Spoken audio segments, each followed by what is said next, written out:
महादेव देखी दीदी, एगो गांव में एगो बुढ़िया माई रहली। वो बुढ़िया माई बचपने से आन्हर रहली। आन्हर होते हुए शिव गुरु के प्रिय भक्त रहली। शिव गुरु के पूजा पाठ आराधना साधना सब करस आ वही तरह उनकर दिन कटत रहे।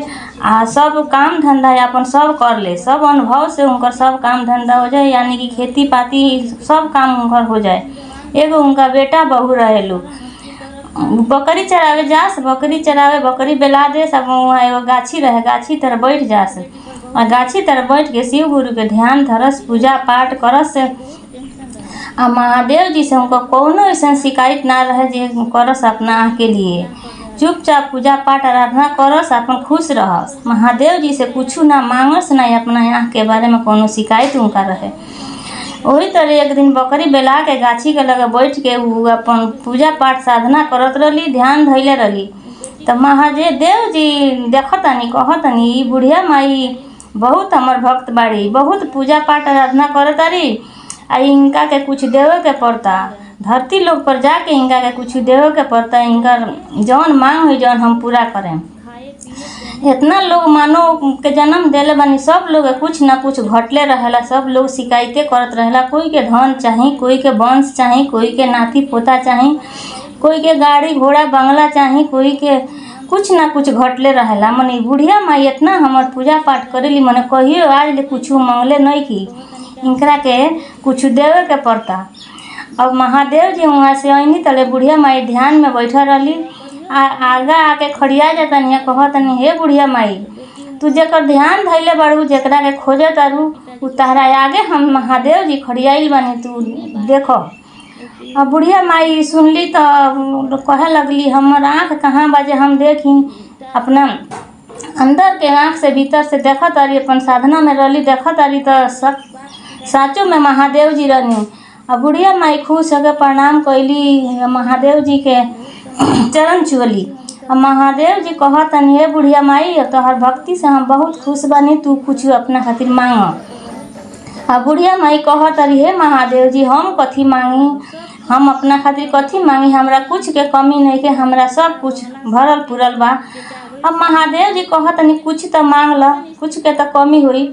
अब बुढ़िया माई कहतारी हे महादेव जी, हमरा घरे एगो बेटा पतोह बालो, हम घरे जाएम राय करेम, फिर हम बिहाने ही समय पर यहाँ आएम, रउआ आएम तो हम कुछ मांग लें अपना बेटा पतोह लोग से राय करके।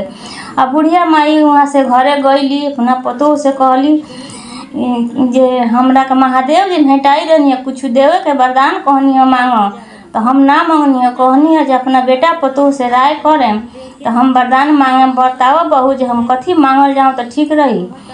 तो पतोह कहतारी कार से तो लोग के बाल बच्चा ना रहे। पतोह कहतारी हे माँ जी, एगो पोता अपना खातिर मांग ली, पोता हो जाई तो ठीक हो जाई। तले बेटा सुनतारन तो कहतारन ना माई, धन मांग लो, धन रही तो सब कुछ रही, सारा बेटा पोता में नाती पोता सब धन बा, धन रही तो सब कुछ हो जाई। अब बुढ़िया माई के तो बेटा अलगे मांगतारन, पतोह अलगे मांगता, तो उनकरा तो कुछ समझ में ना आई। तो लोही पड़ोस में एगो उनकर सखी रहली बुढ़िया माई के, तो कहली जे चल तनी अपना सखी से राय करे, सखी हमर का कहतरी। अब गईली सखी से अपना पूछे कहे, तो सखी उनकर कहतरी हे सखी, इतना दिन से तो तू बड़ा दुख कटलू, बड़ा अंधेरा में रहलू, अब ऐसा मौका आइल बा एकरा के तू जन भूल। अब तू शंकर जी से अपना खातिर आँख मांग लो। अब तो सखी के बात अलगे सुन के बुढ़िया माई के कुछ समझ ना आई। गईली फेरू गाछी के लगे ध्यान धैले रहली, तले महादेव जी आईनी, आके कहतनी अब तो कुछ मांगो। तो बुढ़िया माई कहतारी हम कथी मांगी हे महादेव जी, हम चाहतनी है जे हमर पोता सोना के गिलास में पानी पियो, हम देख सकतनी, देख ली। अब बुढ़िया माई के बात सुन के तो शंकर जी बहुत हंसनी, कहनी बुढ़िया माई बहुत चलाक बिया, बहुत चलाक बिया, एक गो वरदान में 4 गो चीज़ मांग लेली। अब तो उनकरा अथी पर सतवन हरले रहनी, तो महादेव जी के देवे के पड़ल। महादेव जी कहतनी हे बुढ़िया माई, तू तो बहुत चलाक बाड़ू, पोता तो तहरा के देवही के पड़ी, आ पोता देवे के पड़ी तो धन ना होखी तो ले वो पोता सोना के गिलास में पानी कैसे पी, आ वो पानी कैसे पी, आ आँख ना होई तो तू देखबू कैसे, तहरा के आँख तो देवही के पड़ी। आ तहरा के आयु तो देवे के पड़ी, उतना दिन ले तहरा पोता ना होई तले तो तहरा जिए के पड़ी पोता के देखे खातिर। अब एके गो प्रश्न में तू 4 गो चीज़ मांग लेलू, अब चारू महादेव जी देनी।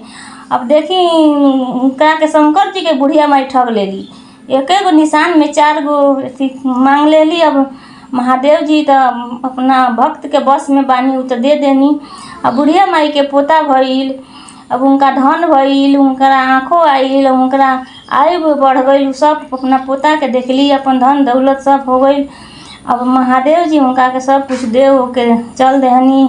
अब उनका बुढ़िया माई के भक्ति से सब कुछ उनका अन्न धन सोना चांदी नाती पोता सब भर गई। हर हर महादेव।